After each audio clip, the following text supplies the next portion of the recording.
దేవుని పరిశుద్ధ నామానికి మహిమ కలుగును గాక. అనుదిన దైవ కృప కార్యక్రమం ద్వారా ప్రతిదినము దేవుని మాటలు వింటున్న దేవుని బిడ్డలు ఆత్మీయులైన మీ అందరికీ ప్రత్యేకమైన వందనాలు తెలియపరుస్తున్నాం. దేవుడు గడిచిన మాసం అంతా కాపాడి ఈ 2వ మాసంలోకి మనల్ని ప్రవేశపెట్టారు. మరి ఈ నెలంతా కూడా ఆయన ఉన్నతమైన కృప కాపుదల దేవుడు మనకు తోడుగా ఉంచి మనల్ని నడిపించును గాక. ఈ నెలలో పుట్టినరోజు వేడుకలు, పెళ్లి రోజు వేడుకలు, ఇతరితర శుభకార్యాలు జరుపుకుంటున్న దేవుని బిడ్డలు ఆత్మీయులైన మీ అందరికీ మా దైవ కృప పింతుకొస్తు ప్రార్థన మందిర్ కోవూరు తరపున ప్రత్యేకమైన శుభాకాంక్షలు తెలియపరుస్తున్నాం. దేవుడు మిమ్మల్ని దీవించునుగాక. ఈ నెలలో దేవుడు మనకిచ్చిన వాగ్దానం యెషయా గ్రంథం 49వ అధ్యాయం 25వ వాక్యం. నీతో యుద్ధము చేయవారితో నేనే యుద్ధము చేసేదనని దేవుడు మనకు వాగ్దానం ఇస్తూ ఉన్నాడు. ఇశ్రాయేలు ప్రజలంటే ఆయనకు ఎంతో ఇష్టం. అరణ్యంలో కూడా వారిని పోషించాడు. కంటి కనుపాప వలె వారిని కాపాడుతూ వచ్చాడు.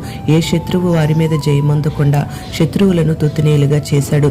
తన ప్రజల పక్షంగా ఆయన యుద్ధం చేసి వారికి జయమనుగ్రహించాడు. ఎందుకంటే తన ప్రజలను ఎవరైనా హింసిస్తే ఆయనకు హింస కలుగు చేసినట్టే. అందుకే వాగ్దానం చేసిన వాడు నమ్మదగిన దేవుడు గనుక యుద్ధాలు కలిగినప్పుడు ప్రజలు, రాజులు, పిల్లలు, పెద్దలు, స్త్రీలు, పురుషులు అందరూ కూడా నీవే మాకు దిక్కని, మాకు శక్తి చాలదని ఇశ్రాయేలు ప్రజలందరూ దేవుని మీద ఆధారపడి యుద్ధాలన్నిటినీ దేవునికి అప్పగించారు గనుక వారి పక్షంగా దేవుడు నిలిచి వారి యుద్ధాలన్నిటినీ జరిగించాడు.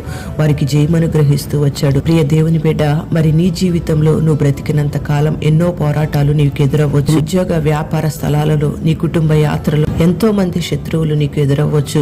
అప్పుల సమస్యలే, అనారోగ్య సమస్యలే నీకు శత్రువులుగా మారొచ్చు. అపవాది అయిన సాతాను నీ మీద అనేక రకాలుగా యుద్ధాలు చేసి నిన్ను ఓడించాలని చూడొచ్చు. అయితే నువ్వు దేవుని మీద ఆధారపడి నీ శక్తి మీద, నీ బలము మీద, నీ జ్ఞానము మీద నువ్వు ఆధారపడకుండా నీ యుద్ధాలన్నిటిని దేవునికి అప్పగించి నీ భారమంతా ఆయన మీద వేసి దేవుడు నీ పక్షంగా యుద్ధము చేసేటట్లుగా ఆయన కొరకు నువ్వు వేడుకొనగలిగితే ఆయన నీ పక్షముగా యుద్ధము చేసి నీ యుద్ధాలన్నిటిని జరిగించి నీకు జయమనుగ్రహిస్తాడు. ఏ సమస్య, ఏ పోరాటాలు, ఏ శత్రువు నీ మీద జయమొందకుండా నీకు గొప్ప జయ జీవితాన్ని అనుగ్రహిస్తాడు.